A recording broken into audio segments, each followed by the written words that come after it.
Whoa, buddy. Put that thing back in its holster. We haven't gone anywhere. I don't understand. Check out the MichaelDukesShow.com for information on how to get access to the podcast.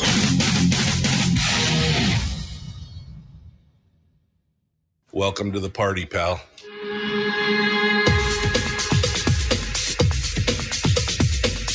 The Michael Dukes Show. The greed and the entitlement is astounding to me. What more could you want from a low-budget radio program? This is a dumpster fire. That was just BS. It is time to get a new perspective. We know just what you need, and we've got just the cure. Open wide and prepare for a steaming hot cup of freedom. I just don't fathom it. The Michael Dukes Show, streaming live across the world. Live around the world on the internet at michaeldukeshow.com and across the state of Alaska on this, your favorite radio station and or FM translator. Good morning, my friends. Hello, hello, hello. Are you ready for another great day? A balmy 40 degrees here in the south central area, down in the Mat-Su. Definitely more comfortable this morning. I'm liking it. I'm liking it a lot. Let's see if we can. Again, I was doing the anti-snow dance and hoping that we will maintain a little bit of the Indian summer or fall or whatever it is. Let's just fingers crossed, hope that it continues on this way here as we continue to move forward. Well, welcome to the program and thanks for coming in today. We've got a lot of headlines to cover and some stories, some things that I want to talk about. And there's things to know, things to talk about. We're also going to open up the phone lines a little bit later in the show. And we'll get a chance for you to talk about the things that you want to talk about as well. And that's it. Coming up tomorrow, we'll talk with Brad Keithley, Chris Story. And on Wednesday, we'll have some other stuff. But today, it's just you and me. I like it. I like it a lot. Some of my favorite times are just hanging out with you and talking about all the stuff and things. So what are some of the stories that we're going to be talking about today? Well, we're going to talk a little bit about the move by the Permanent Fund Corporation. You can see that there's some shaking and moving going on behind the scenes here. And let me just say that, let me just say that this is a tale that's being told, but you're only getting half. You're only getting that there's some spin going on here, and we'll talk about that. We'll talk about that as we get into that story. There is some spin going on there, and it is a little bit of frustrating to watch. It's a little frustrating to see what's going on there. We're going to talk about that. Also, some moves by the Anchorage School District, which I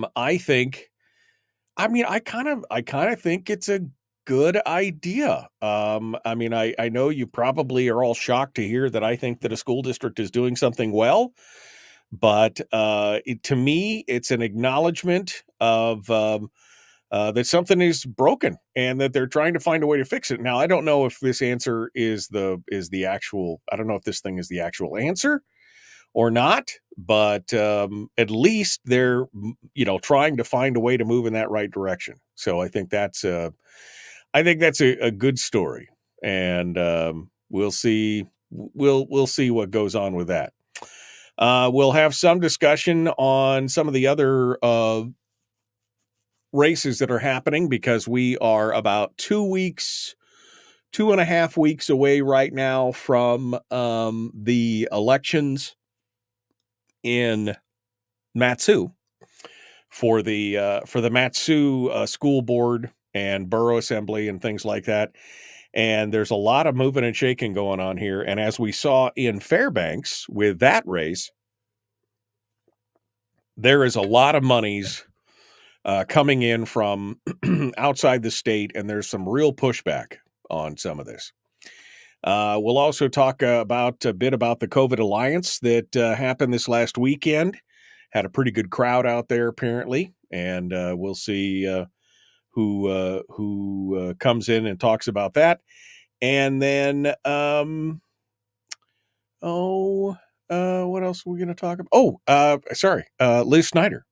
Liz Snyder, who the former lawmaker who now resides in Florida, where she was from originally, moves up here, does a stint in the legislature, moves back to Florida. But there is a APOC complaint here, which I think has some merit, interestingly enough, and we'll talk a little bit about that as well. And I think that's we have some other ones that'll kind of pop up and down, and we'll talk about it.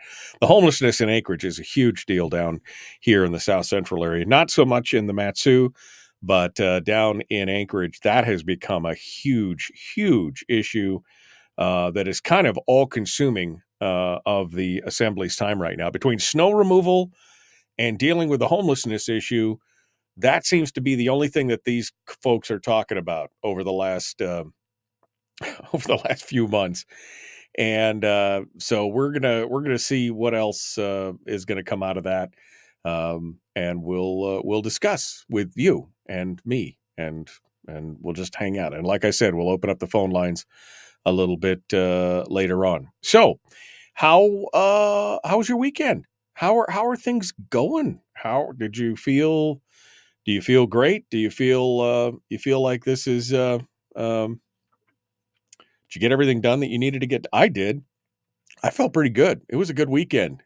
Last weekend, with the help of Julie, who a friend of the show, we were able to, not this weekend, but we just left, but the weekend before, was able to finally get all that junked out stuff that I've been trying to get stacked up and get out of here to the landfill. And we finally made it over to the landfill and got everything squared away. And man, that was a load off. I mean, that was just, how you look around and you're like, I know this is all going to be covered with snow, and I'm still going to feel bad about it. I'm still going to be upset. I'm still going to be, agitated by whatever junk I've got laying around that I've got stacked up that I've been meaning to take to the dump. And that is I love my car for many reasons, but the fact that I can't hardly haul anything in it and I don't have a pickup truck anymore was definitely one of those things that I'm just like, but with the help of a friend, we got it all squared away. And I walked around the yard this weekend and I was like, wow, look at this. This place it's ready for snow. It's ready to be, it's good. I'm feeling good about this. So, anyway, it was, I hope that you had the same fulfilled weekend, that you could walk around and go, yep, we are all ready because there's just nothing worse than being like, okay, I remember years and I was like, I got to take care of this and this and this. And I wake up the next morning and everything's covered in snow. And I was like, well, now I'll just have to think about it for the next 7 months with all this snow on it. When I should have taken care of it before. But this year, I feel good. I feel real good. Got a lot of stuff done last week. Been working on a few projects, proposals and other things. And I mean, by the end of the week, I had gotten everything completed and it's all in final review. And I'm just feeling like I'm ready for this winter. For the first time in a long time, I'm ready for this winter going into it. So I hope you kind of had the same fulfilled weekend and are feeling good. All right. Well, I guess we can crack into some of the news that's going on around the state. I guess I'll start with this story. I don't really have much to say about this story, but I thought it was interesting as we continue to see the tug of war that goes on when the state redistricts every 10 years. The state redistricts the different political boundaries every 10 years. with the census, and it's always such a poo parade. It almost always ends up being decided by the courts because it's such a partisan effort one way or the other. The redistricting board, which of course is a board made up of 5 different people, and they're charged with drawing up Alaska's legislative districts, are now going to have to pay which means that we are going to have to pay because it's a state board. They're going to have to pay $400,000 to settle financial claims brought on by a group of East Anchorage plaintiffs who successfully challenged the boundaries of Eagle River State Senate District last year. In total, the state's going to have to pay more than $600,000 to settle financial claims resulting from what the Supreme Court called an unconstitutional political gerrymander, which is, again, what they do every 10 years. 2 smaller financial claims by other plaintiffs remain unresolved, but Friday's decision by the redistricting board is likely the last major action in the state's once-per-decade redistricting process, according to James Brooks over at the Alaska Beacon. Last year, the board controversially chose to split Eagle River's 2 state House districts between separate Senate districts. The Senate districts consist of 2 House districts apiece, and the division would have given the politically conservative area greater influence in the state Senate. Part of East Anchorage that is less conservative would have joined with one of the Eagle River districts, something opposed by area residents who sued, claiming political bias. Again, every freaking year, this is what happens. Of course, there's political bias. This is a politically charged and politically appointed board. Of course, there is political. I know I said I didn't have much to say about this, but apparently I do. The lower courts ruled in favor of the East Anchorage plaintiffs, and the Alaska Supreme Court said the board's decisions were unconstitutional. The justices demanded a new map. The board complied, instead linking one of the Eagle River seats to the South Anchorage House districts that includes Girdwood. Girdwood residents challenged that decision, and again, the Supreme Court ordered a new map. After election, the board adopted the new interim map as its permanent choice, creating legislative districts that will be used until at least 2030. In late August, the Supreme Court awarded almost $82,000 to the East Anchorage plaintiffs and $15,000 to the Matsu Borough, which had filed a separate, mostly unsuccessful lawsuit relating to the boundaries of the State House District. East Anchorage plaintiffs requested the Superior Court award them $680,000, a figure opposed by the redistricting board. The 2 sides eventually settled at $400,000. In June, the board agreed to pay $115,000 to the plaintiffs from Girdwood. The city of Valdez and the Matsu Borough both lost their challenges, which involved the boundaries of the state districts, but did win a decision when justices overturned the Cantwell appendage, a proposal that drew boundaries around that interior town in an attempt to include it in the same house district as other Otna communities. So, I mean, this is going to be $1 million deal by the time it's all said and done. I mean, right? All these different this has just become, I don't even know how to fix this.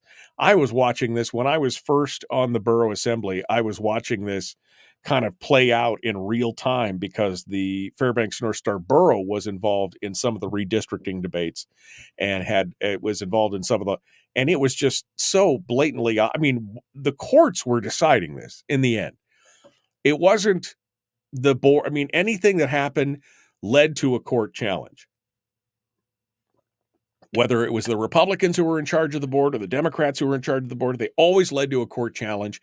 And in the end, always led to the courts basically blessing, or in some cases, actually creating a new map. And that was it.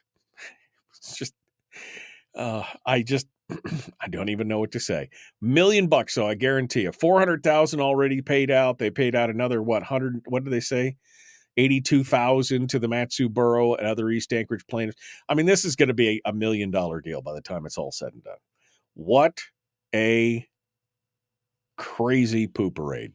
That's all I could say to that. Just a wow. Wow, what a deal. All right. Up against it. We got to go. We'll continue here in just a minute. The Michael Duke Show. Common sense, liberty-based, free-thinking radio. It is Monday. We're loving it. Aren't you? We'll be back in just a moment. Don't go anywhere.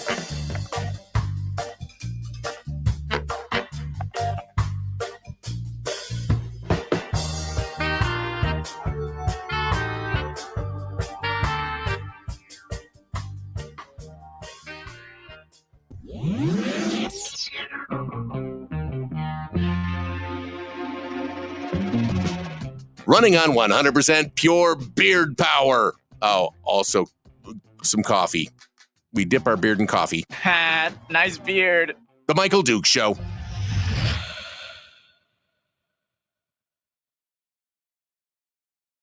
Okay.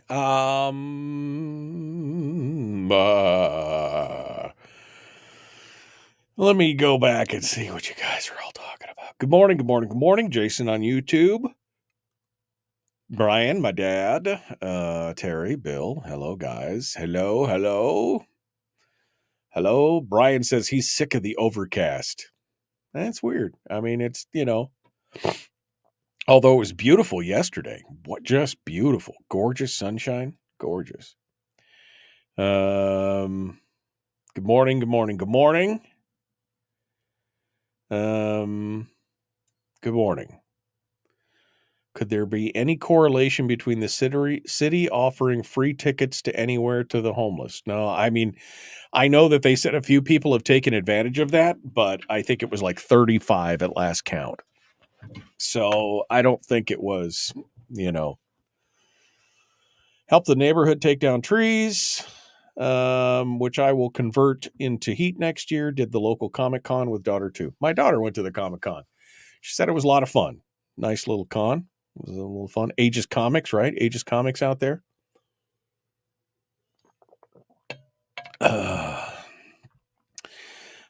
Rick says his thumbs are a little groggy this morning. Maybe he needs to soak them in coffee.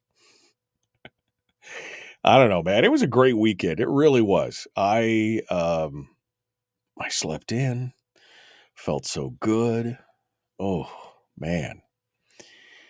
And like I said, just got those last little things done. Yard looked good. I feel like I think it's going to be a good fall. I'm loving that. Yeah, going outside. It's Rick. Rick lives just down the road from me. His place is always a little bit colder than mine, but I'm at 40 degrees right now.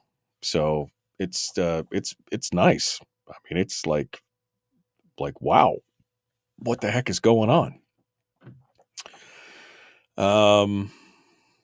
Been in South Carolina for the last 2 weeks, says Kelly. Gas prices going down, good prices going down, food prices going down, I think is what she means. Homes being built, malls being built, factories being built. Amazing. Red state. Yeah. Well, I mean, there's some good stuff out there. Good morning, good morning, good morning. Sydney said she helped her church with bingo for quilts events. Lots of estrogen. Okay. That was the weekend. That was the weekend. Oh, man. Yep.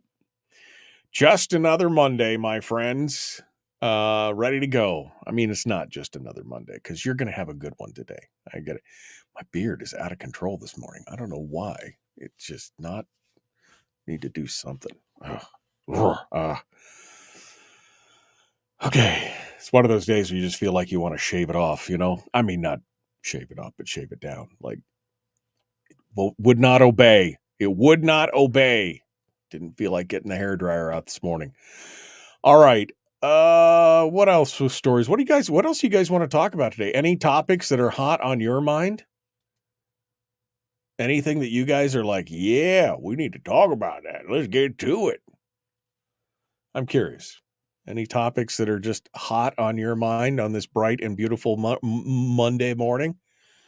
I want to know. I want to know where you're at. Hit me with it. The Michael Duke Show. We are, sorry, I just got confused for a second there. Oh, we're still good. Okay. I obviously have not had my coffee this morning. Ready to go. Make sure if you're up in the interior, you join us this weekend at the Interior Alaska Gun Show and the Go Winter Expo. That's going to be fun. That's going to be the fun stuff. I can't wait for that. It should be fun, fun, fun. You need to bathe the beard in fresh snow to regain control, says Brian. Maybe that's the answer. Pack it on real good. Get it all frosty. Maybe that's what we need to do. Okay. Well, I'll take your word for it. I'll wait for it to snow then. I don't care if it's scraggly. No snow. No snow. I'm just fingers crossed. Here we go.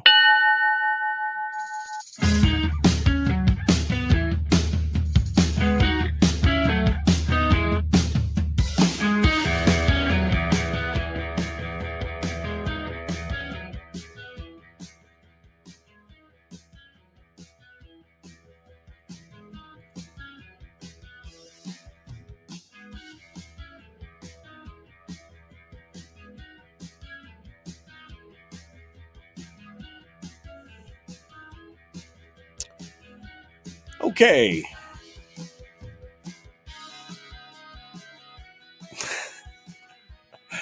They're giving me beard grooming tips in the chat room. I said my beard's a little bit out of control this morning. Brian suggests I pack fresh snow on it, which of course there is no fresh snow, but I should bathe it in fresh snow. And then Bill suggested bacon grease, which, I mean, sounds odoriferous. Sounds like it would smell good, but ooh, gross, man. I mean, they used to do such a thing. I guess the old cowboys and stuff, a little grease down their hair. I mean, it's, I just can't imagine.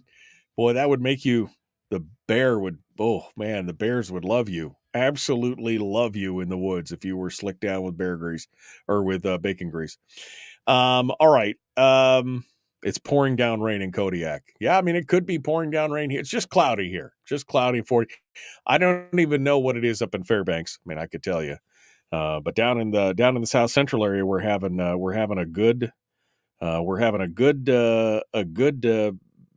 day today. Absolutely a good weather day. Oh, I don't want to do that. There we go. What's happening in the Fairbanks? 26 degrees in Fairbanks right now. 26 degrees in Fairbanks. According to this says Homer is 48. Oh, okay. All right. Let's start cracking in on some of these other news stories here that I want to get to. The Alaska COVID Alliance met over the weekend on Friday and Saturday. And it was the second Alaska COVID Alliance conference. 400 people on Friday and about 350 on Saturday attended, according to Suzanne Downing over at Must Read. And they heard about a variety of topics, including the effects of COVID, the issues with spike protein on the human body, concerns with long COVID, the plans for the WHO, and other topics, including the role of artificial intelligence in medical policy decisions and more. There were a bunch of different speakers, including Dr. Peter McCullough, Dr. Ryan Cole, and more. People learned about everything from the risk of heart attacks and why young athletes are suffering from myocarditis and other things. And Dr. McCullough had a lot of suggestions as well. The attendees were primarily, according to Must Read, non-medical people, with only about a dozen medical professionals, including doctors, in the crowd. And so anyway, it's some good stuff. So it looks like a lot. I saw several posts from people on Facebook or whatever that they had attended, and some people took some selfies with Dr. McCullough and everything else. So anyway, good job. So anybody who attended will have to tell me how good it was or anything else when we get to the open line section of the show today, which will be sometime, I think, in the second hour. You can, if you went, I'd love to hear a report of how it went as you went through. All right. What else is going? Oh, I did want to talk about this because I find it so ironic. When you run for public office in the state of Alaska, you have to deal with the Alaska Public Offices Commission. Now, I will say that my experience with APOC was pretty good overall. I did have to pay a fine one time because I didn't realize. I mean, first, it's kind of there's no like handbook. There's no like there was no like easy online website that said, here are the steps you take to deal with APOC. And so you're kind of learning as you go with them.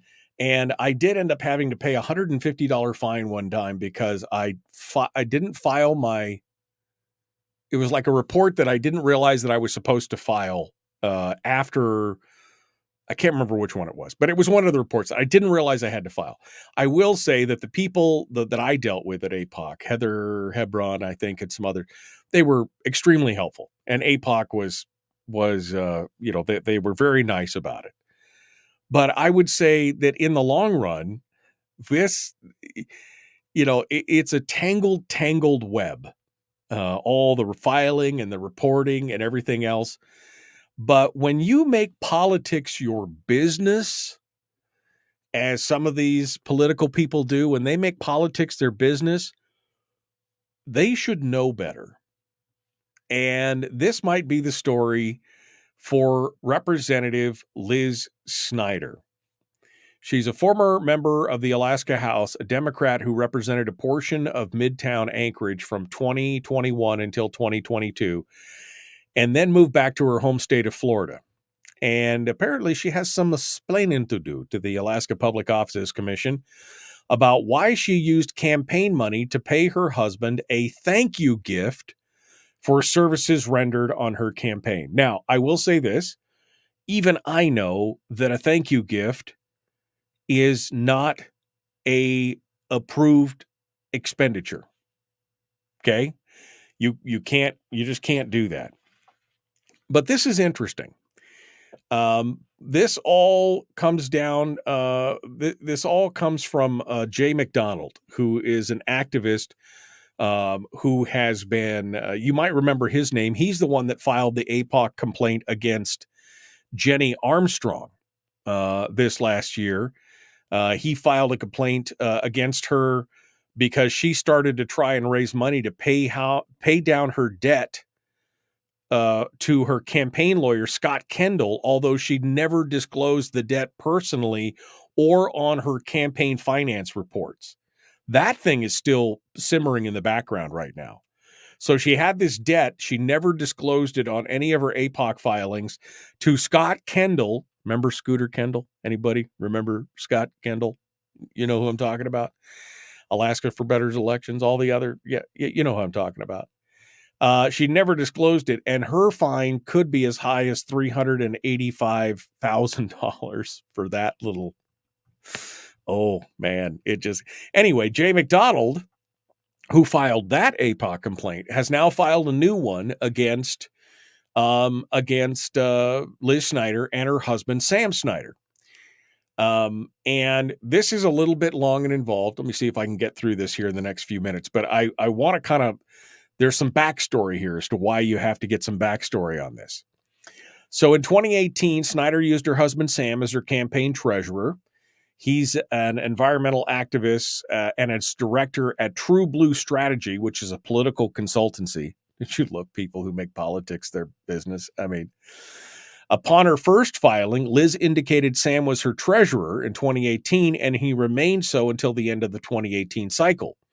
She lost that year to Lance Pruitt and then narrowly won against him in 2020 by only 11 votes. Don't tell me your vote doesn't matter. 11 votes. And she served one part of one term before moving back to Florida. So she skipped town after that. All right. Her first 30-day campaign disclosure covering the reporting from February to July of 2018 indicates the report was filed by herself. In her 7-day campaign disclosure covering the reporting period from July through August of that year, indicates it was filed by her husband, Samuel. There was no payment to Sam logged on this report and no debt to Sam logged on this report. This becomes important to know. You may be like, well, so what? Okay. This becomes important. No payment to Sam, no debt to Sam. Her next two campaign disclosures were filed by Liz again, with no payment to Sam, no debt to Sam, her husband and treasurer. Her final year-end campaign disclosure, covering the final reporting period, indicates that it was filed by Sam. And in that report, a check was written to him for $2,000. It was listed as an expenditure for Sam Snyder, APOC Consulting, NA. The explanation for the expenditure was a thank you gift for APOC support. Now, it's important to note that it was logged as a check to Sam himself and not to his business, SDS Consulting. Around the same period, there was another independent expenditure group named Mark Begich for Alaska, and it used Sam's SDS Consulting. In its first filing, they reported a debt of $5,500 to SDS Consulting for APOC compliance and filing support.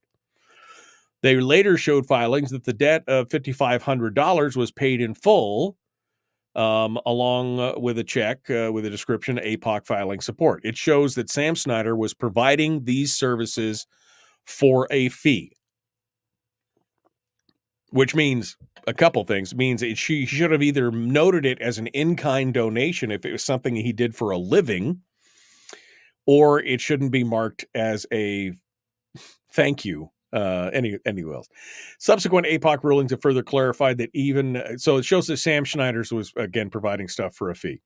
The way that Jay McDonald sees it, if Liz Snyder hired Samuel Snyder for the purposes of APOC consulting and filing, she's required to report the terms of that agreement and supposed to mark it as a potential debt or projected debt. But instead, nothing was filed. And one of the problems is that McDonald pointed out is that Liz apparently appeared to be actually paying Sam, but calling it a thank you gift, something that's not approved, an approved expenditure to a close family member who shares the same household. It's kind of crazy. McDonald says that he cites the report for the Mark Begich for Alaska complaint in his complaint because it proves that Sam Snyder provided this service professionally and that he knew that the requirements to report the debt for his service existed and that he filed this debt correctly in the instance of Mark Begich's group. So, and he goes on and on and on, talking about how Liz Snyder claimed she was only paying her husband $7 an hour, but it turns out that there wasn't enough time to do that and blah, blah, blah, blah, blah. A lot of stuff going on. He actually paid a process server to deliver this server to her place in St. Augustine, Florida, because she's now out of state, which again, we just talked about this last week, didn't we? People wanting to pop into Alaska politics and then leave the state. Great.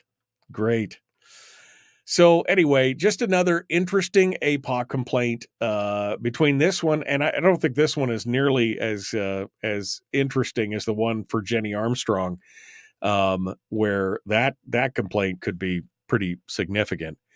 But we'll see. We'll see what happens with both of these.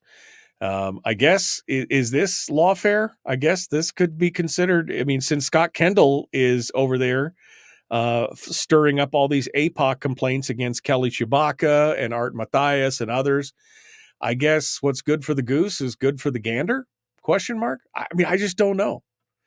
I just don't know if this is good or if it's bad. But I guess we'll have to find out. All right.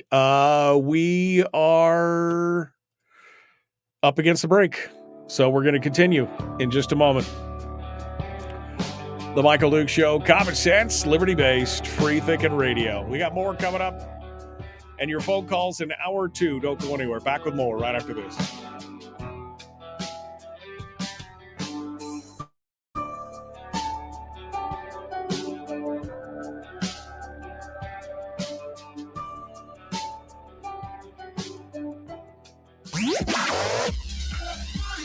Our light, our guide, and our trusted friend. Michael Duke Show. Okay. Okay.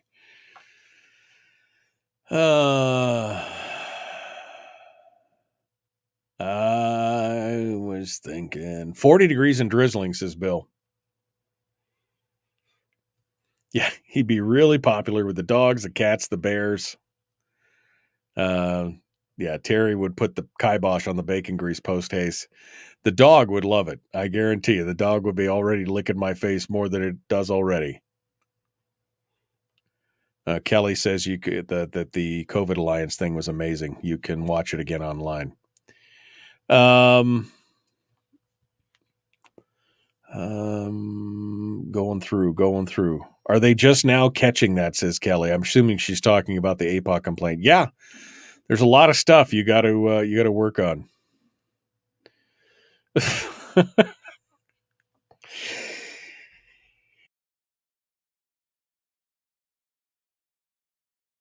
Oh my God, Bill, you made me swallow my tongue. Your representative's so ugly she had to pay her husband. Thank you for services rendered. Oh man. Jeannie says Hoppy's number 9 is perfect beard oil. Oh man, she was upset that she wasn't invited to the leg wrestling and beer pong party, says Bill. Good morning. Okay. Scooter Kendall needs more bar complaints, says Jeannie. Maybe. I don't know. Oh, good morning. All right. Didn't mean to make you choke, said Bill. I was just that was some good stuff, my friend. That was some good stuff. All right. We're going to do some open line stuff in hour 2. So what else do you guys want to talk about? Let's let you guys drive. Let's take a poll. I mean, an informal poll, because I'm not going to put anything up. But what would you guys want to talk about? We got, we're going to talk about the PFD, or the Permanent Fund Corporation, not the Permanent Fund Dividend, although that will factor into it. Think we're going to talk about the education thing next. And so bacon. Jeannie wants to talk about bacon. Bacon is delicious. Of that, there is no doubt. Bacon is delicious. Food and rest. You guys are killing me, man. Why do you want to do that on this early morning thing where I'm just trying to, yeah. Food and recipes. All right. Okay, what else did I have here? We talked about that. District board, Yukon salmon. Did you see this picture in the ADN? A struggle to dodge salmon in pursuit of a massive pollock bounty. It's with trawlers and stuff, and I'm just like,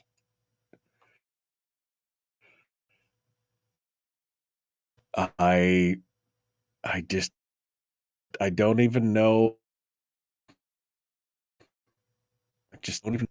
I want to talk.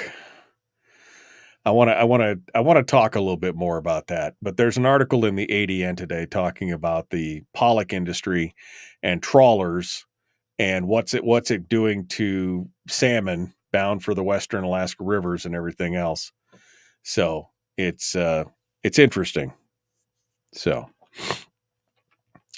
you're about to cook some home smoked bacon. Oh God, it sounds delicious. Jeremy says he's still looking for a good smoked lamb chop recipe. The amount, Kelly says she's seeing a lot. I saw some folks with masks this weekend. I just, or this last week, I guess. I just, nodded, smiled, opened the door for them. What are you doing?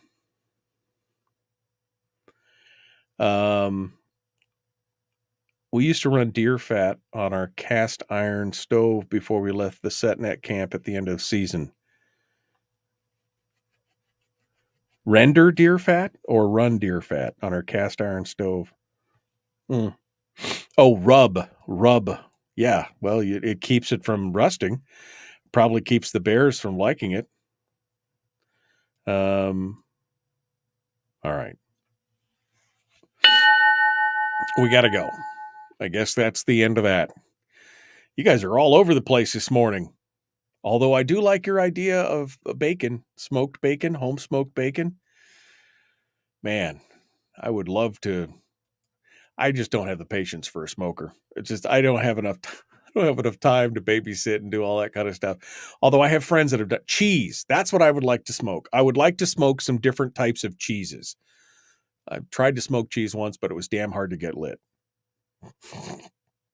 Here we go.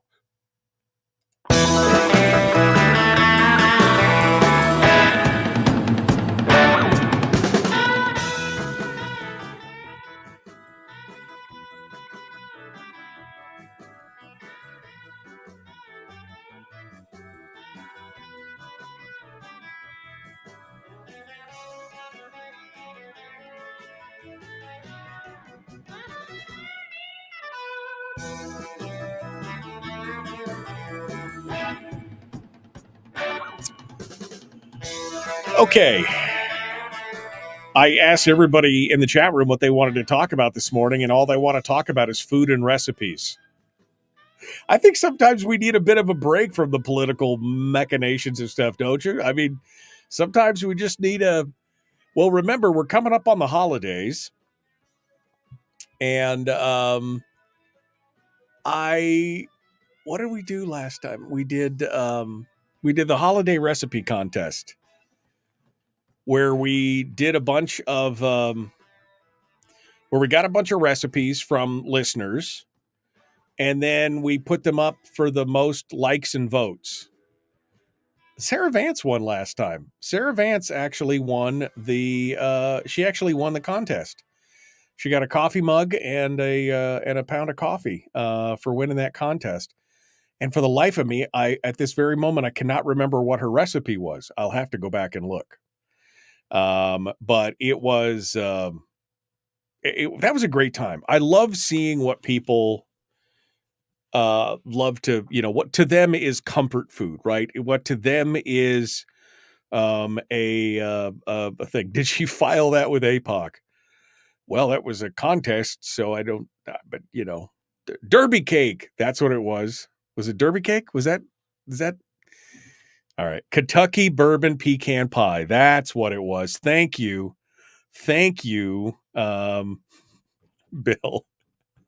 Keeping me honest. Kentucky bourbon pecan pie.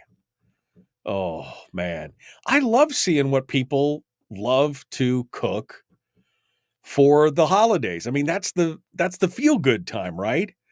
And you always, during the holidays, how many of you are cooking family recipes that have been around forever? Right? I mean, I don't know. I know Bill, actually took my grandmother's pumpkin pie recipe, which I posted every year here. I mean, it was like a family secret for a long time. I mean, but I finally posted it here, and I know Bill went out and made it because he posted it on Facebook that he made the pies. And I mean, it's the best pumpkin pie but isn't that it is? You always make the things that grandma used to make, or that your parents used to make, or whatever. There's something about that. There's just something about coming together with food and just enjoying the stories behind it. We had a friend in North Pole who she put together a cookbook. Cindy, Sam and Cindy, good friends of ours. Cindy put together a cookbook of all the different recipes from friends and people on the roller derby teams, and it was just like a bunch of different people. And that little cookbook is great. I just loved it. Little bound cookbook with all the different recipes for everything.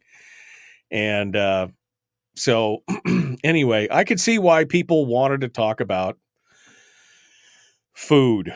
Because I'm like, okay, so what do you guys want to, what topic should we bring up? And they were like, food and recipes. And I'm like, really? I mean, you guys don't want to talk about politics? You don't want to talk about what's going on in the world?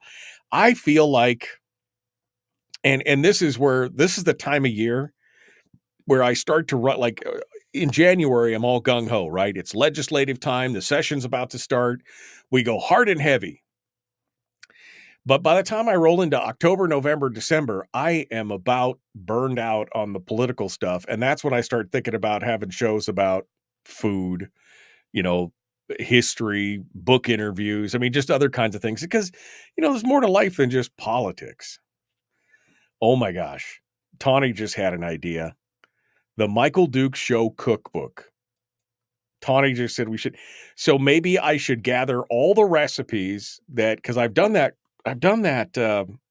holiday recipe contest 3 or 4 times over the last 6-7 years. Maybe I should go back and look at all of them and collect them all. And maybe we should have a big contest this year and maybe we'll make a cookbook out of all the recipes that are on there. So you got to share multiple recipes. I think that would be great. If you've never had potato salad with smoked eggs in it, you haven't. What?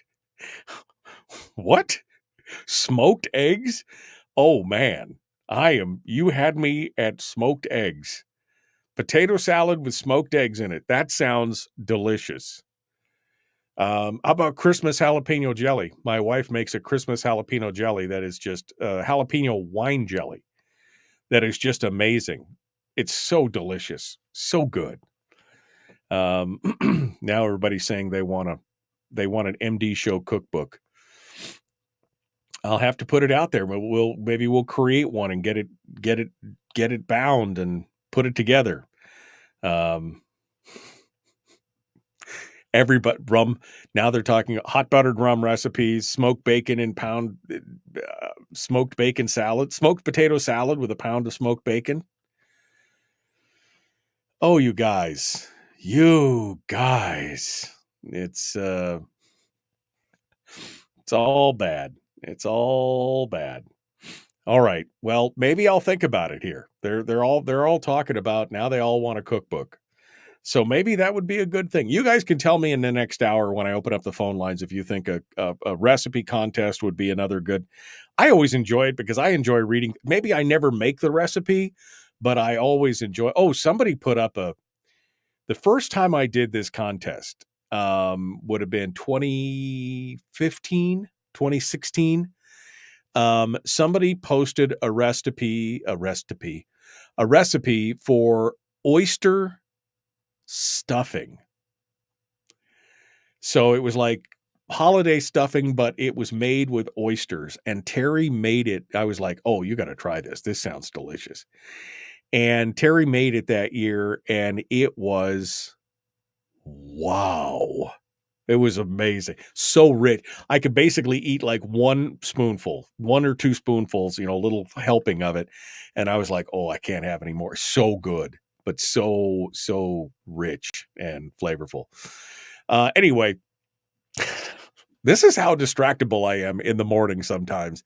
Here we are. We're going to be talking about some of these other stories. And here I am talking about food, which I obviously love.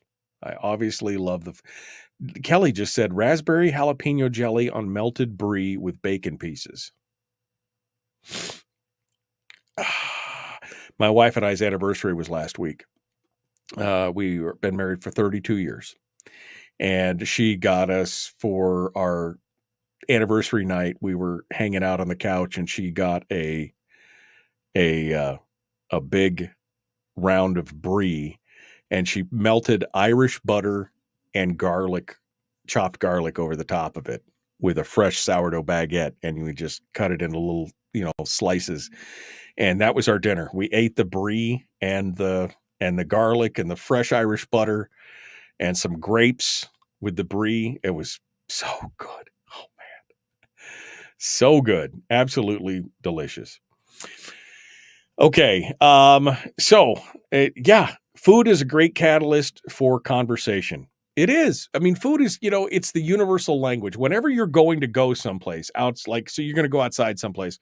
I'm going to, I don't know, Dallas, or I'm going to, wherever, Idaho Falls, where you'll find somebody who's like, oh, when you go there, you got to stop by this restaurant. Oh, when you go there, you got to go by this eatery. I mean, food is the universal language. It is a universal, everybody has to do it. Everybody loves it. Everybody wants to share it.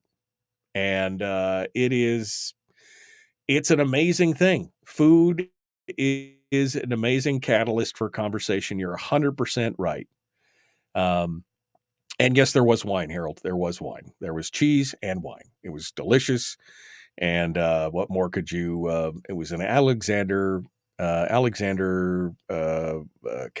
It was beautiful. It was a beautiful, beautiful evening. 32 years of marriage. The woman still knows how to, surprise me and make me happy. And it's amazing that I made it 32 years with this gal. She could have done so much better than what I have to offer, but she always treats me good.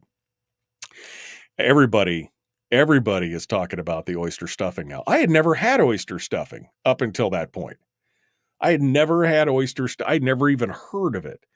Yeah, we tried about every other year now. My wife will make a batch of oyster stuffing along with the regular stuffing. So it's good.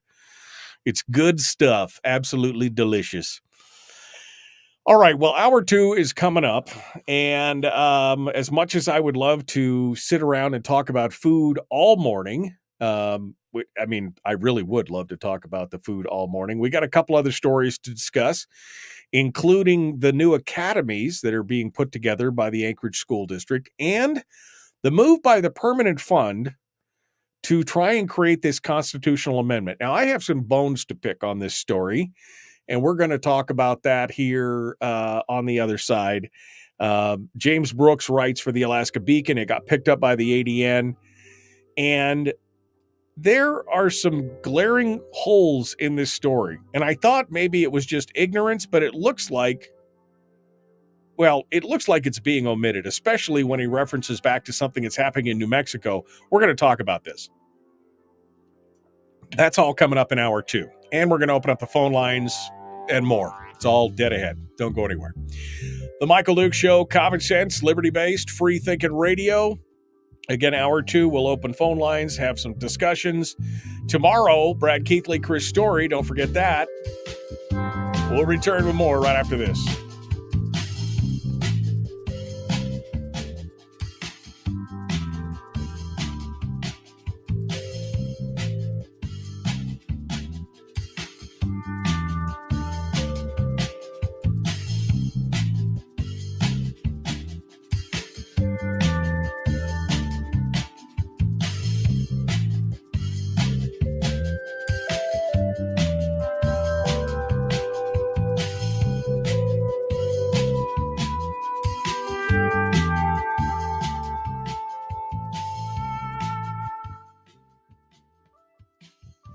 Okay.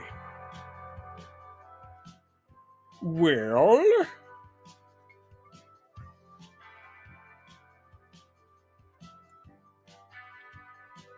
sorry, I'm just reading some stuff here. All right, let me go back to the sound. Kelly said, oh my God, that sounds amazing. I think she was talking about the brie with the Irish butter, which if you haven't tasted Irish butter, there is a difference. There is a difference. Irish butter, the Kerrygold Irish butter, you can get it at Costco. It's more expensive than the regular butter, but we buy it and put it aside for special uses. But yeah, Irish butter and chopped garlic, kind of the minced chopped garlic cloves over the top of the brie. Oh, it was so good. So good. Absolutely delicious. Three Bears has it too. I mean, I love Three Bears, but a lot of times Three Bears is selling you stuff that you could buy at Costco for 25% less. So I will shop at Three Bears, especially for their meat. But yeah, for the most part, if it's something that can be bought at Costco, I'll buy it at Costco.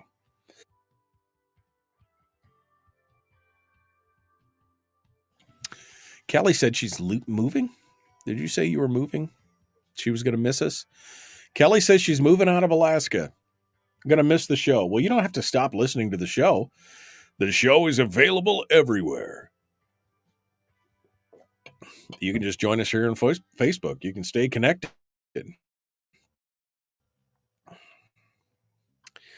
Harold said he made lasagna soup on Friday. I don't know what that is, but I'm intrigued. My wife makes these things that she calls stoops. And she makes a spaghetti stoop, which is, it's not quite a soup. It's not quite a stew. It's a stoop. So it's delicious. It's been a long time since I had that, come to think of it, but it is good. All right. Rick says, Kelly says, yes, there is a difference between Irish butter. And Rick says, I make my own. You make your own Irish butter? I want to know. How do you do that?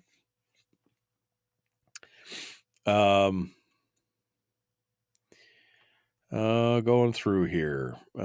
Three Bears has got great meat. My son has a meltdown when I don't have Irish butter in the house, and he doesn't even live here. That's a typical kid reaction, huh? Oh yeah, Mom, where's your Irish butter?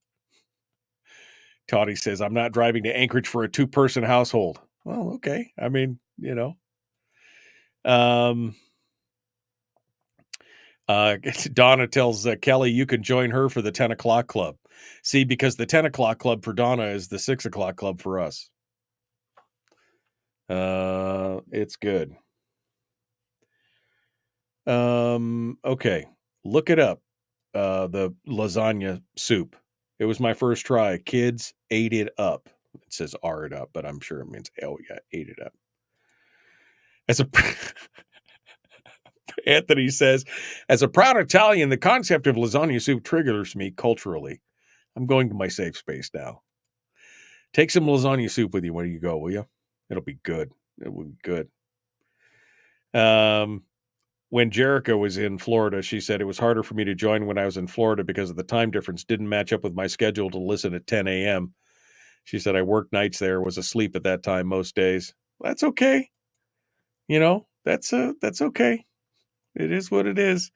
That's why there's a podcast. You can listen to it on your own time whenever you want to. You don't have to wait around. You can do it. That's what the podcast is for. Just put it on, just go. If you got Spotify on your phone, you just go to Spotify and you type in my name. And when you subscribe, it automatically downloads it to your player. And you are ready. You are ready. It's good stuff. Good stuff. All right. Sheboygan. What? Sheboygan? Are you in Petoskey? Petoskey? I don't know. Jennifer's asking a question of somebody. Sheboygan. What a funny word. All right. So, are you... What? Wait. That's not true, Bill. That's not true. Craft American Singles. That Craft American Singles. That would be the most catastrophic thing to add to any kind of lasagna. Donna's in Petoskey. She was born in Sheboygan. Okay. I see. All right, we're 1 minute out. I got to return. I mean, I will just ramble on about food all morning. If you guys have successfully sidetracked me for one full segment. So let's get back into it here and start talking a little bit more about some other important stuff. Not that the food isn't important, but there's some other important stuff here that we need to get to. And I want to get squared away on that. But yeah, I think we're about ready into that season. We're into the fall season.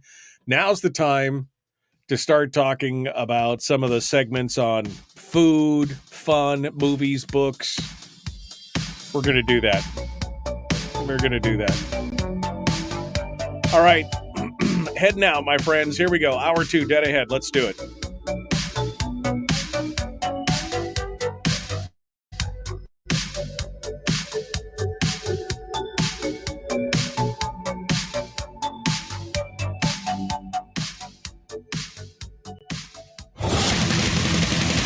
Whoa, buddy. Put that thing back in its holster. We haven't gone anywhere. I don't understand. Check out the MichaelDukesShow.com for information on how to get access to the podcast. Welcome to the party, pal.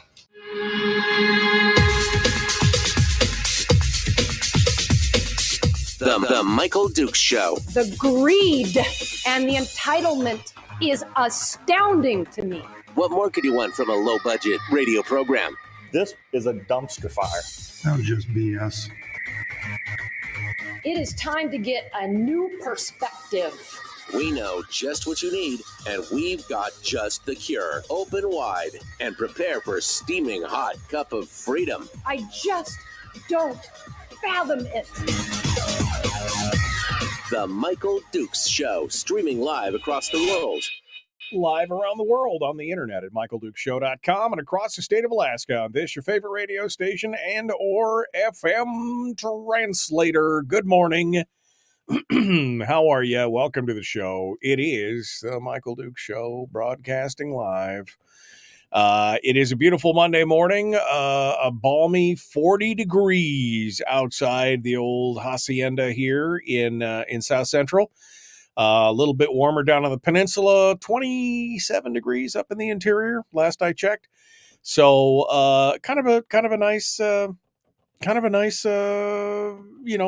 warmer fall day here in the state, and looking forward to it.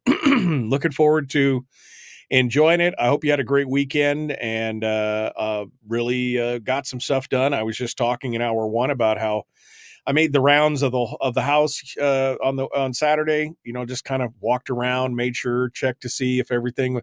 I felt pretty good. This is like the first time in many a winter where I feel like completely put together before the snow falls.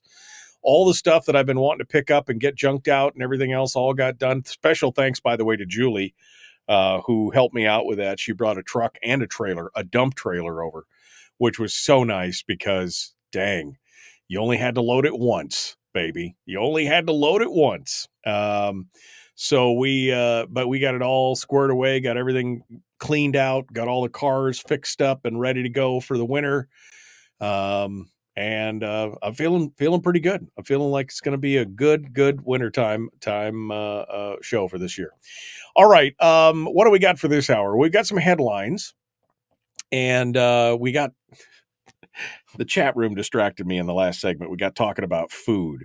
And now I'm thinking about this idea for a cookbook for the show, a show cookbook that we could put together. That would be kind of fun. Everybody contributes, and then I'll bind it all together, put it into a book, and then sell it to you and make money. See, that's the idea. That's capitalism right there, baby. That's what it is.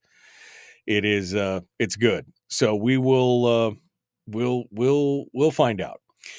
Meanwhile, I got some stories that I want to talk about. There's a story about the Permanent Fund Board and their attempts to work in conjunction with some of the good old boys in the legislature to try and create a constitutional amendment to give the legislature access to the corpus of the fund, which I'm not a fan of. We'll talk about that here in a minute. The new academies that they are talking about in the Anchorage School District, which, quite honestly, I think might be a good idea. I mean, I know you probably find that shocking that I would think that that a school board or a school district had a good idea, but that they're admitting that there's a problem here, and this is what they're supposed to do. And finally, I guess this is where we'll start this morning. Suzanne Downing over at Must Read Alaska has got a story that says, follow the money to see why this man is a target of Democrats in the Matt school board election. And she's talking about Ole Larson. Now, Ole Larson is the conservative incumbent. He's been in there for I don't know, a lot of years, but again doing the yeoman's work as the conservative. He's got a new candidate. Her name is Diana Scheib, Scheib, Scheib, Shibe, Scheib. I'll call her Scheib. Anyway, and she has raised a whopping $38,000 for this school board race. Now, according to her report at APOC, most of the $38,000 is coming from teacher union types and outside the district. And what's clear, according to Downing in the filings, is that Ole Larson has become a target of the Democrats, as shown by the fact that former Democrat U.S. Senate candidate Pat Chesbrough is the deputy treasurer for Scheib, and Anchorage School Board President Margot Bellamy is a financial contributor. I mean, I don't, but yes, okay.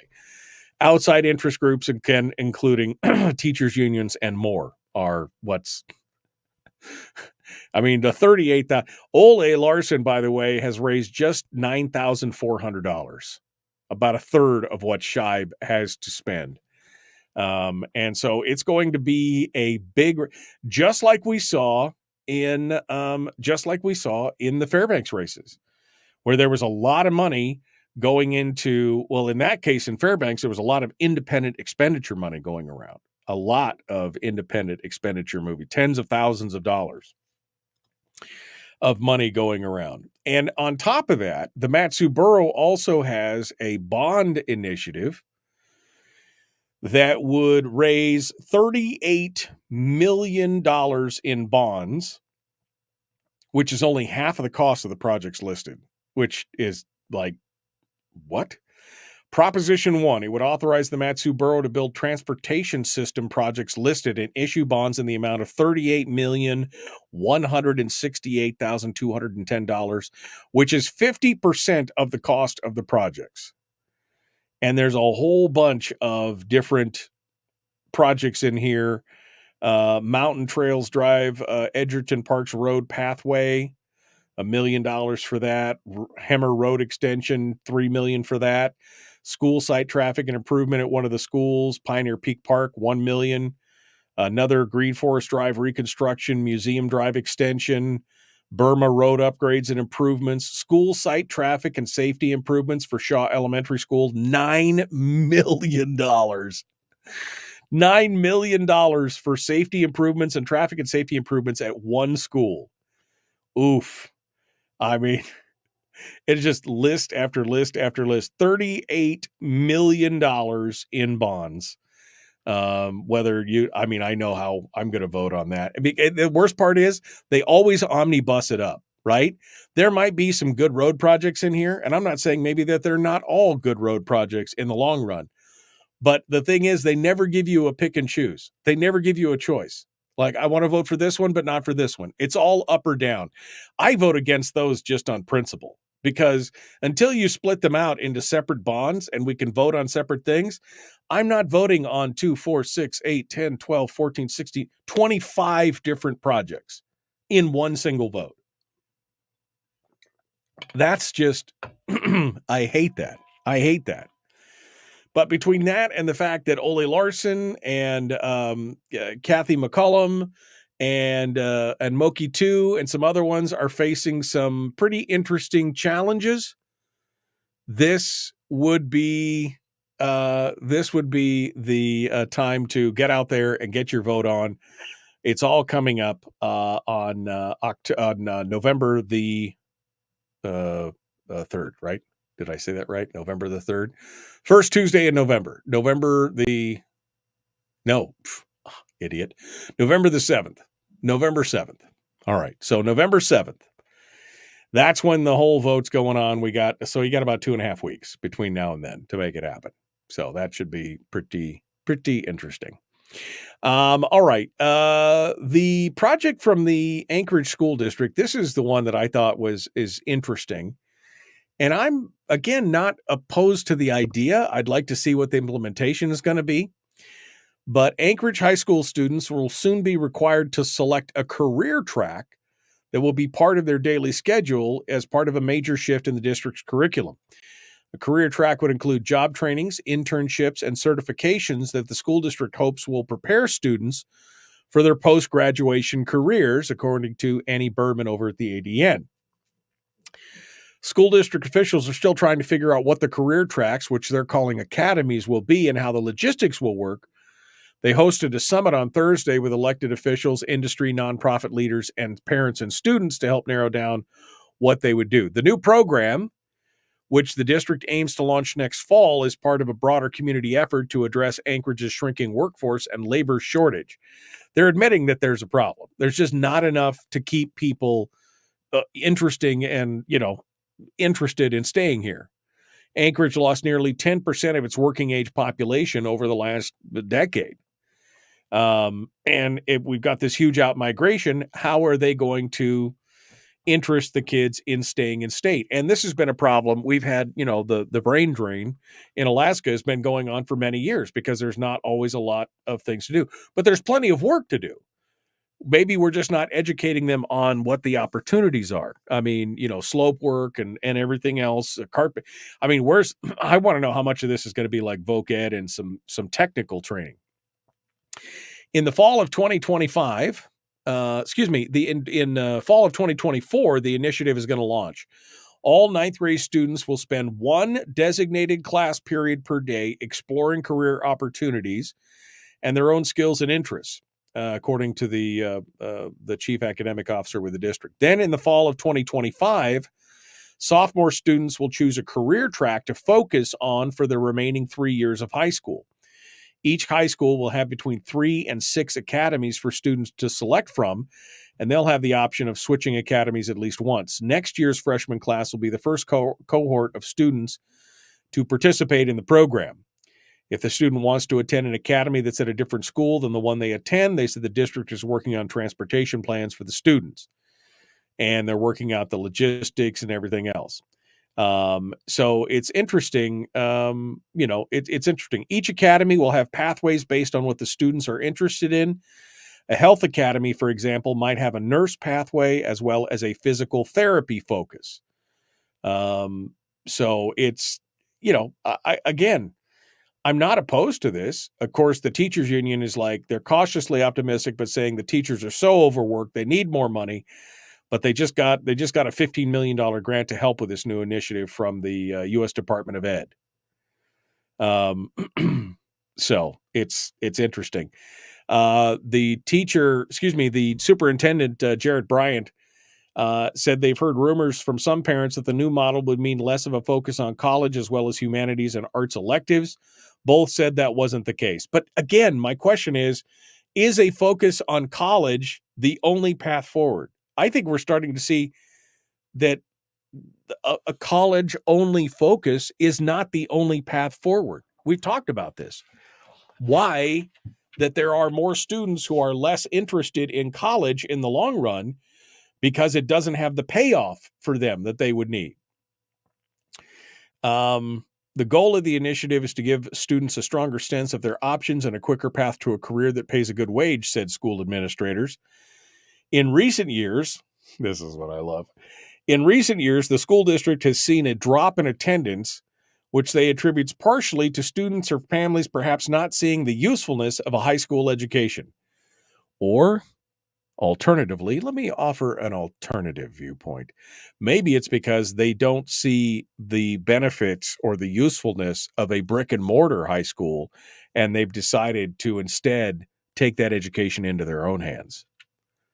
I think that that's probably a little closer to the truth, don't you? Especially when they talk about the high school attendance dropping in just the last couple of years, in recent years, since the COVID pandemic, when you guys shut everything down. Not surprising that that's going on. But maybe they're on the right track here, offering career tracks. This is very similar to what we talked about previously when we were talking about the German model, where they kind of decided early on as kids were getting out of junior high school here, whether they were on a college track or whether they were on a voc ed track. And I think, I think that that's not necessarily a bad thing. We'll have to see how this plays out. This is an interesting development, though. You can give me your thoughts on this. We're going to open up the phone lines here in a few minutes. But I got my big story coming up next, the big story on the permanent fund. And I'm a little heated about it. So we'll get your take on it, and then we'll open up the phone lines. Actually, we'll open up the phone lines, then we'll do the story, then we'll take your calls. How about that? There we go. The Michael Duke Show, Common Sense Radio.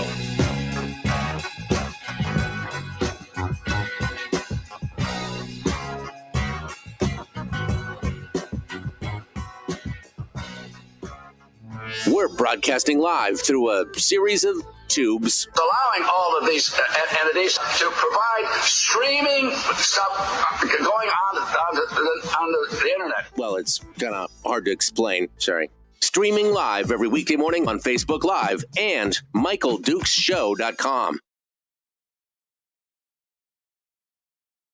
Okay. Let's do this thing. Where are we going out here?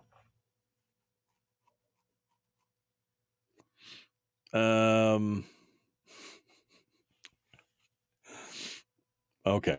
So I was scrolling backwards. You guys are like, okay, wind at your house. Fun fact, if you wait long enough, all that stuff in your yard disappears until spring. Oof, man. Yeah. We had a huge explosion somewhere in our neighborhood last night. Someone playing with tannerite scared the hell out of her. Yeah. That'll always make your day. That'll always wake you right up.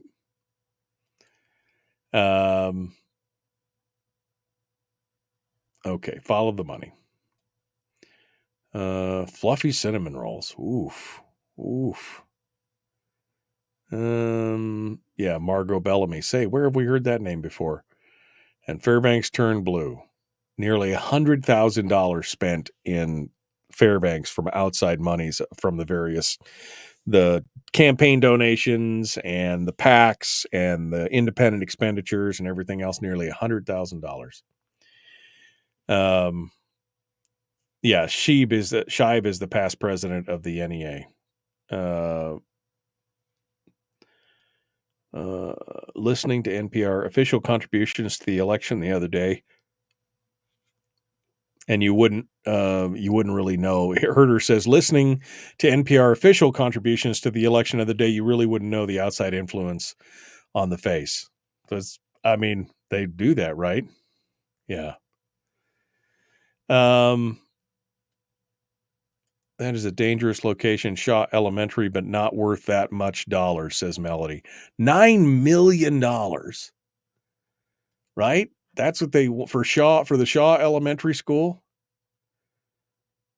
School site traffic and safety improvement, Shaw Elementary School, almost $9.2 million for that. I mean, what did the school cost? $25 million? So they got a third of the cost of the school and redoing the oof. Yeah, it's irritating. I was just going to take an Uber to the mall, says Kelly. It's 2.1 miles away and it's $37. Time to get those steps in. Oh, man.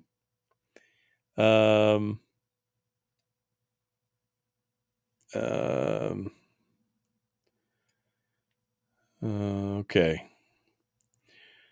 That is not okay for them to force our that is not okay for them to force our students into college school. Trade schools are great for career. I don't think that they're forcing anybody. They are giving them options.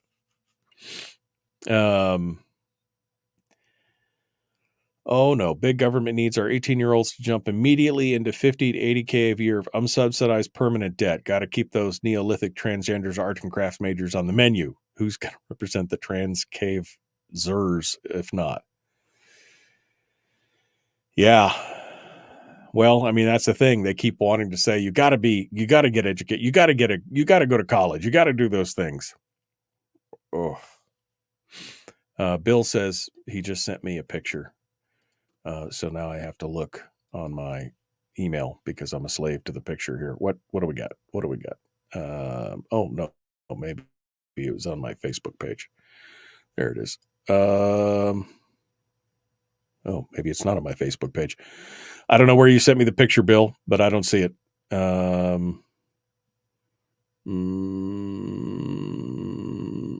don't see it. Okay. So, there you go.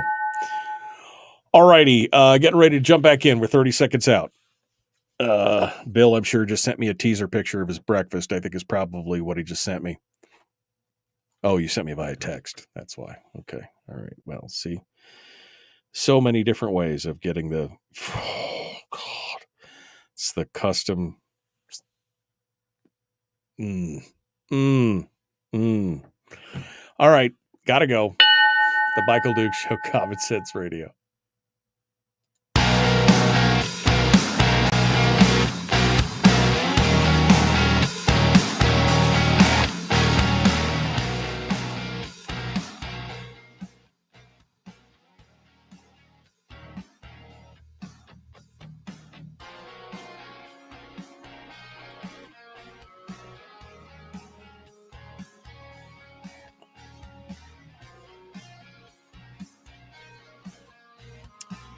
Okay, let's get back to it. We've got. I suppose I said I was going to open up the phone lines, and I didn't do that yet. So let me open up the phone lines first, and we'll get some calls rolling just in case. But I do have a story that I want to talk about, and that is this latest piece from James Brooks over at the Alaska Beacon, which is been picked up by the ADN. I'm having a hard time with the phones this morning. I don't know what's going on here. I broke something. Apparently, I broke something. There we go.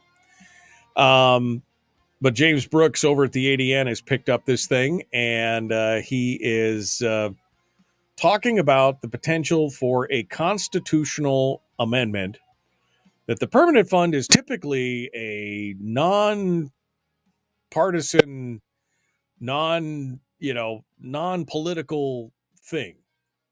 But we all know that is not necessarily, we know that that's not necessarily the case, right? We know that it hasn't been for quite a while in a lot of ways.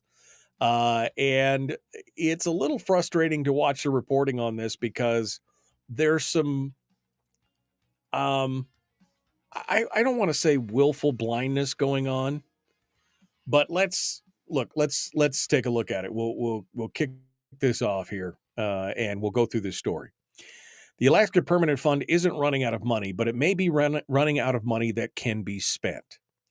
After years of earning less than it needed to beat inflation and the demands of the state treasury, the permanent fund's spendable reserves may be exhausted within 4 years.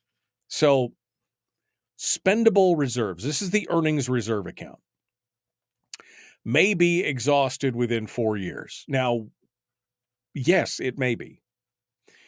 But that has more to do with the runaway growth of spending in this state than it does anything else. That's really the culprit here, is the runaway growth of spending. He goes on to say, Alaska relies on an annual transfer from the permanent fund for more than half of its general purpose revenue used to pay for state services and dividends. If that spendable account runs dry, it would trigger an instant statewide crisis. With that scenario in mind, the managers of the Permanent Fund Corp and the state legislators are considering structural changes to the way the permanent fund operates. So the trustees have directed corporate staff and outside experts to begin analyzing the situation and intend to finish a white paper, likely with the formal recommendations to the legislature later this year, of amending the Constitution to basically meld the two funds together. Now, this is the dangerous part. This is quite honestly what I have been warning about for the last 25 years on this program. That pot of money, the corpus of the fund, is just too juicy a target for them to ignore. Too juicy. They want it. They want it. I mean, they just want to get their hands on it. The permanent fund, they knew the founders and framers of the permanent fund, they knew that there were drawbacks to the approach that they took of splitting out the two funds that literally, unless the legislature regularly transferred money from the earnings reserve to the principal, that inflation would wear away at the principal's value. They say inflation is like a thief in the night, is what Elmer Rasmussen said in 82. So that year, the legislature began regularly transferring money from the ERA to the principal to ensure that it would happen. And that continued until 2018, when the legislature set up a system that annually transfers money from the ERA to the state treasury to pay for services. That increased the pressure on the permanent fund. Now, not only does the permanent fund need to earn enough money to beat inflation, it needs to earn enough money to keep state government funded. So, two problems, they said, that are faced with the permanent fund. This spring, in order to ensure the money available for spending in the earnings reserve, the legislature capped the amount of this year's inflation-proofing transfer, meaning they reduced the amount that they would do it. Now, they quote the walrus here, Mr. Bert Stedman. He said, "We've got to keep track of inflation, or you slowly erode your permanent fund, so you can skip or lighten up a year on inflation proofing if you want, but you've got to keep it up in the long run." This is, again, going back to this whole inflation proofing argument. But if the legislature continues inflation proofing at the expected rate, it will reduce the amount of money in the earnings reserve, increasing the chances of an eventual short-term fiscal crisis. Okay, so let me just throw all this out here, because they're using the inflation proofing argument as a reason why the fund is in crisis. You know what they ignore all throughout these discussions? You know what is not brought up one single time by James Brooks, who I know at some point listens to this program because he's backhanded quoted things that have happened on the show. So I know he's listening to the show at some point. So James, if you're listening, why did you not report on the several billion-dollar transfers that have happened over the last couple, 3-4 years that Stedman has instigated? I think Donna's in the chat room. She can give me the exact number. I think upwards of $6 billion has been transferred into the corpus of the fund from the ERA over the last 6 or 7 years. Donna, if you want to hit me on the number, hit me to make sure that I hit the numbers correctly on that.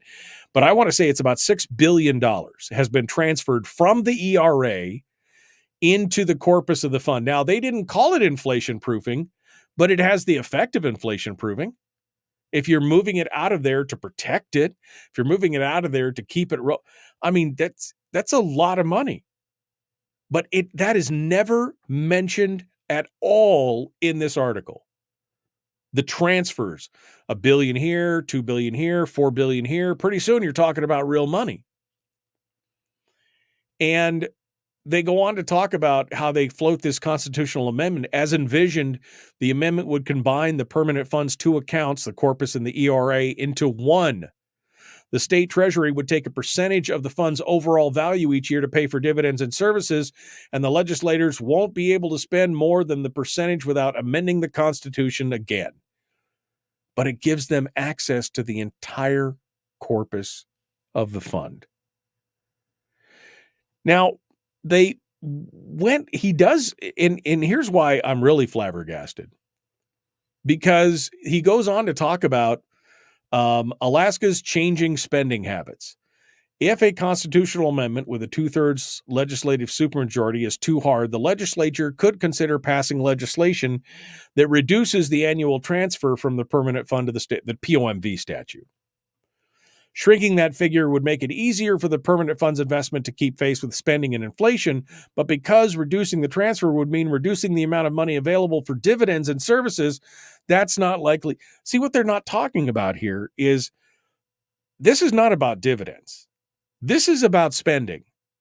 We're getting dividends that are much lower than what the statutory rate ever was. And yet the spending has continued to increase to where it is the lion's share of all this. There's no talking about the spending problems. But see, here's the key to this whole article. James then quotes an example of New Mexico. He says the legislature could also take an approach like New Mexico. When oil prices spiked in 2022 after the Russian invasion of Ukraine, the New Mexico state legislators deposited $8 million into the state's various permanent funds, saving it for the future. Where's the commentary on how much was transferred out of the state of Alaska? $8 billion, thank you, Donna. $8 billion has been transferred here in the state of Alaska to the permanent fund. He makes no mention of that whatsoever. Not a single. He mentions about New Mexico depositing $8 billion. That's what we could do it like Mexico did. Oil prices right now are running higher than expected, and the legislature could do something similar to New Mexico if the trend continues. They did. They have transferred $8 billion into the corpus of the fund in just the last few years. But no, it's a crisis. It's a crisis. And that's how we need to look at it, as a crisis, because that's the only way we can get these things done. I like James Brooks's writings. He does a lot of good stuff. But this is such a blatant oversight. The fact that Alaska has transferred the same amount as New Mexico over the last, what has it been, 3-4 years? 4 years? 5 years? They have transferred $8 billion as well into the corpus of the fund. But Brooks doesn't mention this at all in here. It's like, oh, I got the talking points from these people, and yep, if we don't do it, then we're all doomed. So we have to have it. We got to do it. We got to make it happen. We got to create this constitutional amendment to create an endowment. That's what Bryce Edgman called it. It's an endowment. And the one comment here from the alternative point of view, from the anti point of view, several members of the State House, including Speaker of the House Kathy Tilton, Republican from Wasilla, and Bryce Edgman, independent from Dillingham, and a member of the House Finance Committee, have said they don't see the legislature significantly advancing a comprehensive long-term state fiscal plan, but single measures could advance in the spring. So they're both looking for a long-term fiscal plan. But Edgman says, I think legislation to create an endowment would be a good first step. Oh my God. Are you kidding me? You want to give the legislature access to the full corpus of the fund? There was a reason why they separated that out and put one behind a constitutional shield. There was a reason for that.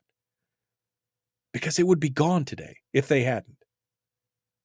That's just how it is. And now they're going to use the argument of no inflation proofing. If you go back to the debates over SB 26, which was the POMV law, the percent of market value law that they use now, they said that inflation proofing was taken care of by the draw amount. They said that inflation proofing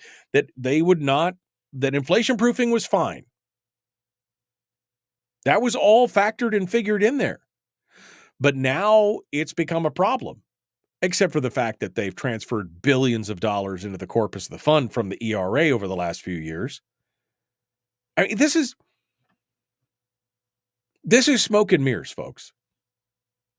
This is a play for the biggest pot of money in the state.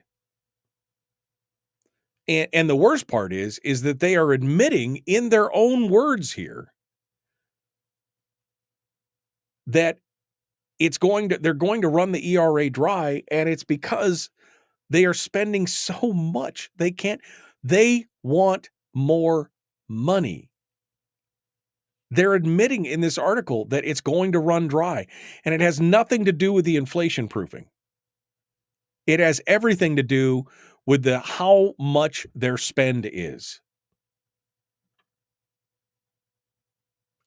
This is the play right here. And the fact that they're not even mentioning the fact that we've already put millions and billions of dollars into the corpus of the fund out of the ERA for no apparent reason other than Stedman wanted to protect it. It acts as inflation proof. $8 billion. It's a crisis that he created by transferring that $8 billion. Now he could say there's not enough in the earnings reserve for us to fund government. And so now we need to look at a constitutional amendment to merge the funds, because they intentionally transferred the money out of the ERA to bring down the fund balance. So now it's a crisis point. This is a manufactured crisis that they plan to take full advantage of with the help of the Permanent Fund Board, calling for this constitutional amendment. I, for one, am sure as hell not voting for anything like that. So you won't have my vote on your constitutional amendment. But, I mean, that's the thing. They're not even writing. There's just, come on, James. What about the $8 billion that we've transferred to our permanent fund? Not a mention of it in this article. And he mentions New Mexico, doesn't mention Alaska. I don't know if it's intentional, if it's an oversight. I don't know. We got to go. The Michael Duke Show, Common Sense Radio. Phone lines are open, 907-433-3150, 907-433-3150. Give us a call if you want to talk to the next segment.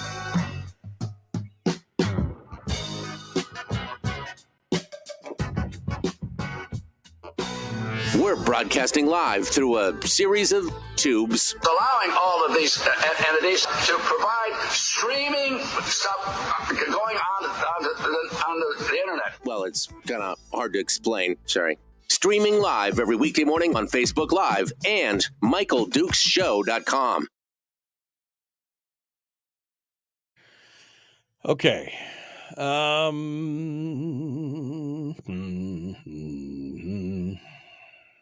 Going backwards here. $10 for a 16-ounce coffee. Oof. Damn, where are you? You must be at an airport or something somewhere. I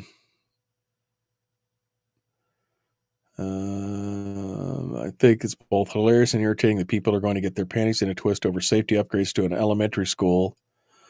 But you all didn't cry at all when they spent $2 million to remodel high school running tracks and fields that aren't even used for 6 months out of the year. I always have griped about that, but yeah,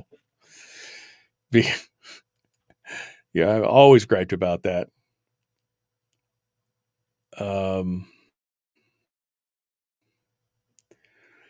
And the straight treasury demands, get rid of the excess treasury demands. Oh, so yeah, exactly. It's a spending issue.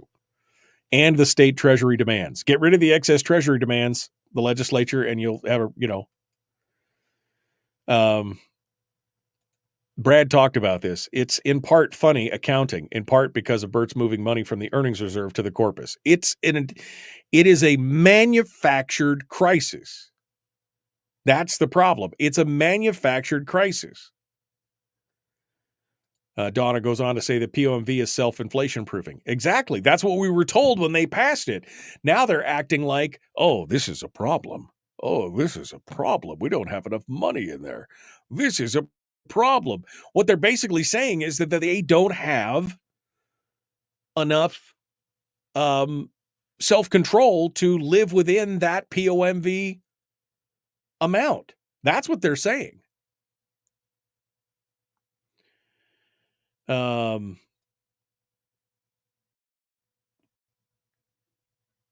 Finally asking Dawn, I thought you were in the know. Sometimes I forget things, Harold. I thought it was 8 billion, but I didn't want to go all the way up there, so I said 6 because I remembered 6 of it, but bring. Okay. Oh, for God's sake, close that. There we go. Going down here, Denise, they're going on and on about the schools. Trying to keep my blood pressure tame here, says Herder. Yeah, well, I understand that completely, my friend. I understand that feeling completely. What the hell? Come on. My phone, my volume. There we go. All right. Also remember that Brad pointed out the accounting shows current revenues only, but includes future expenditures. Yeah, exactly. Yeah, I can't wait. I can't wait to have Brad tear this whole thing apart. I want to see what their real. I want to see what their real report shows at the end, the one that they're working on right now. Okay.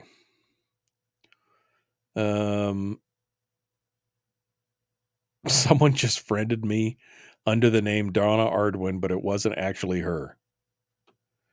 Oh, yeah, it was Donna because she's had to open up you could see that. She's in Facebook jail. She's in Facebook jail. There you go. All right. It is insulting, says Tawny. Hold BS accountable. Hold BS accountable. That was just BS. I'm his Bert Stedman. That's what I'm just saying.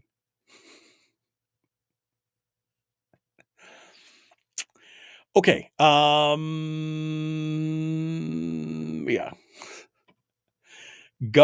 Oh, this is great. Government is basically a machine that costs us $100 a day to create $1 a day of service. I mean, that's the thing. We've created this monstrosity, and we got people like Bert Stedman manipulating things behind the scenes. I mean, he's the one that's pushing this whole thing. This is a crisis that is totally, completely manufactured. And you could see the way that this article is written. They're going on and on and on about how, there just won't be enough money for government. There just won't be enough because government is spending more and more and more. That's the thing. And it goes on to talk about, this whole thing is made up. It's manufactured. And the thing is, it's written to make Stedman sound like the reasonable one. That's the worst part for me. It's so frustrating. And I know James eventually listens to these shows, like I said, because he's quoted us without actually naming the show, which I found ironic since I name him all the time when I quote his stuff. But regardless, he quoted the show recently, and I know James, come on, man. Come on. A little bit of equitable. All right, here we go. Jumping back into it.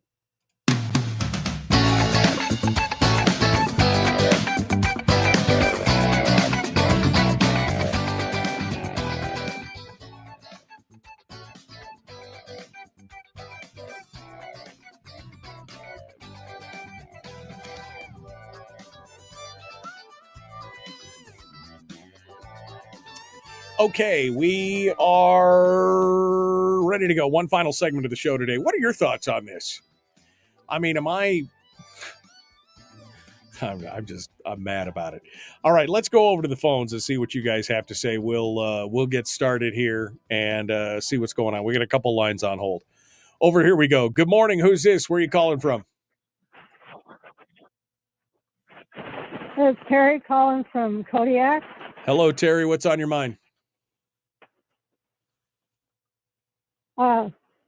There was this Colorado-based conservative activist, I guess you could call her, America's Mom, that just announced, I think it was Friday, that there's a thing called a wireless monitoring device that she wants all the counties across the nation to check into, because it can stop kids, like having fun hacking into the Dominion voting machines during elections. It can stop them from doing that somehow. I can't explain it very well, but she wanted everybody to email her at Sharona, spelled with 2 R's and 2 N's, at LindellOffenseFund.org. I tried emailing her, and I guess I have to do it from a laptop, not a phone. Okay. I think I misspelled her name. It had SHERRONNA. I think excuse me. I think I didn't put enough R's in or something. Okay. All right, Terry. I'm going to try again. It sounded pretty interesting. All right. Well, I appreciate you calling in, Terry. Thank you. Let's go over here. I got another call. Good morning. Who's this? Where are you calling from? Michael, this is Carlene in Kodiak. Hello, Carlene. Thank you, Paul. When that article came out in the ADN, you were covering the elections with quite a few interviews, and Brad Keithley was traveling, and I was afraid that you would drop the ball. I read the article, but I did not get it. So thank you so much. And another thing is it feels like the Alaska legislature is addicted to spending. We have cheap money and we're not saving. Thanks, Michael. Thank you so much, Carlene. I appreciate it.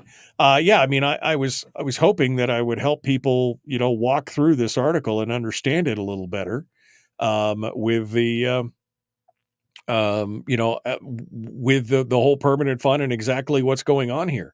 I mean, to read between the lines on this paper article, they're basically saying that, without the access to the corpus of the fund, that the state's going to be in crisis.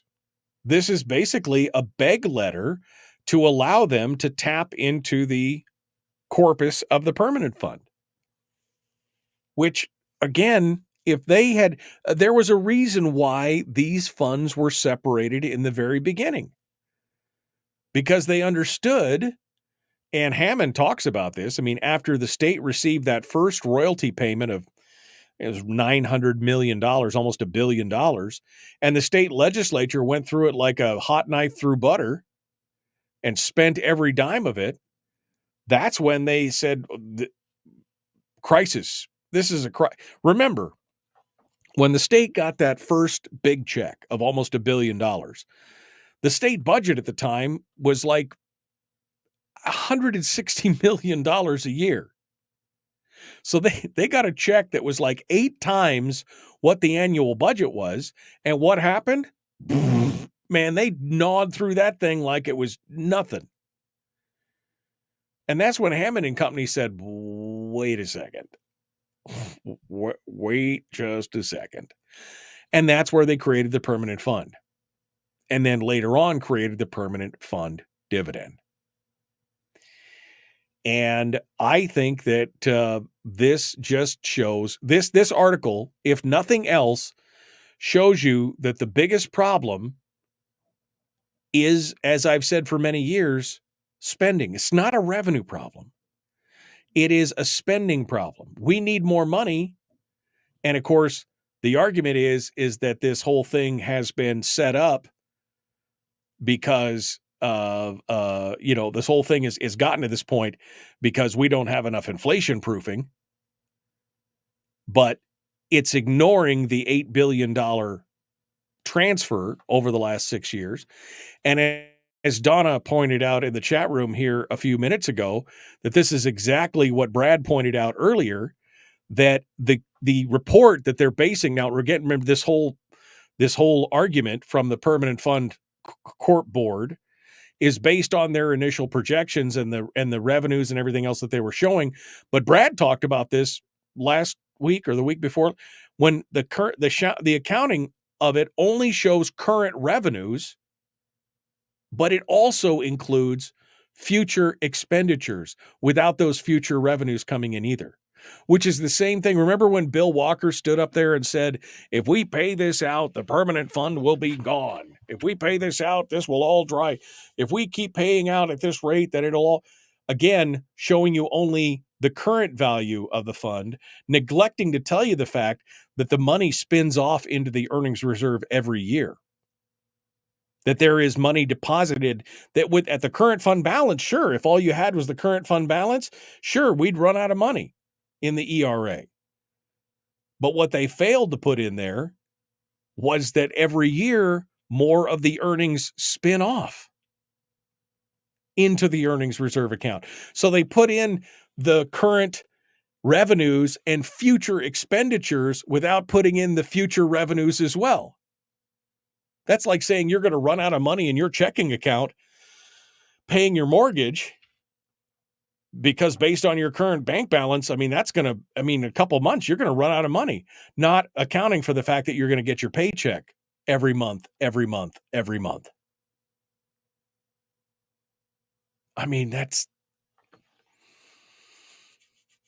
is so nutty. It's just this whole thing. It's always been about, for many of these politicians, it's always been about access to the corpus of the fund. And they're within sight. They could see it. They're within sight of it. They're creating these issues to then try and exploit those issues.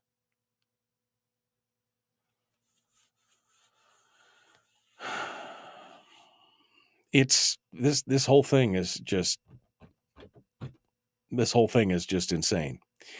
907-433-3150. I got time for maybe one more call if you want to call in real quick. We'll take a look at it and see what it is. Brian says the prize, as always, has been the prize. The tactics have changed, but the game is the same. They failed on the full frontal assault. Now it's a stepwise approach. The big domino fell with Walker. Now it is the crisis du jour and sleight of hand. You're not wrong. He's not wrong. I can't wait to see. I can't wait to hear what Brad has to say about this tomorrow. I'm sure that he's going to take. I'm sure he's going to take this piece to task because this is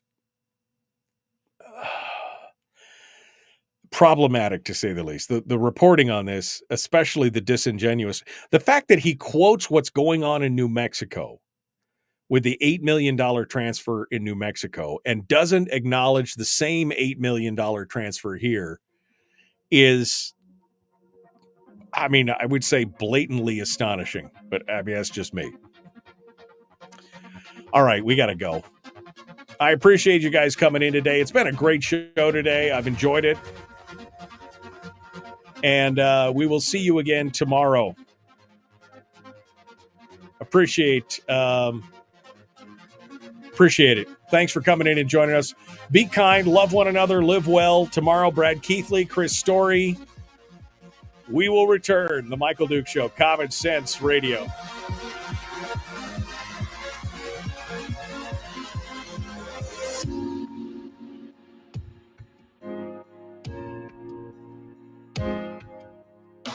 Okay, my friends, it's good to talk with you. Had a great time today. Thanks for all the foodie stuff and everything else. Good conversations. We'll see you tomorrow. Enjoy. Man, I'm glad I saved that story for last. I would have been wrapped up the whole show. All right, we'll see you tomorrow. Have a great day.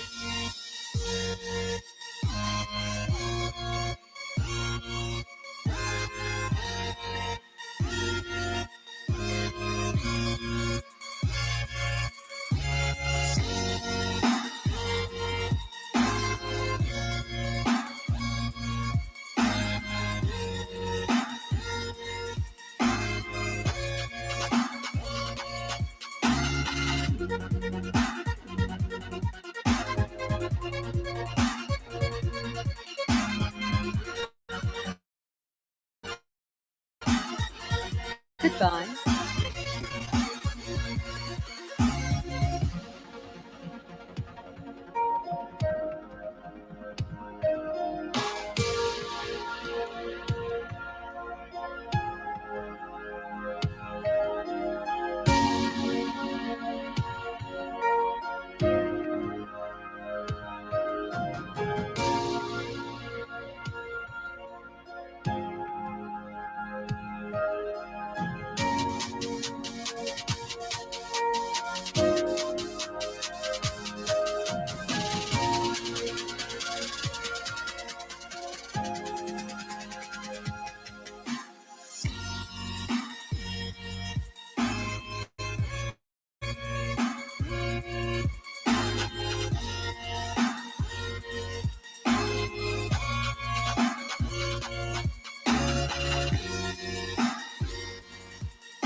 We've shed our terrestrial radio skin, and now we are slimy lizard internet people. It's the Michael Duke Show.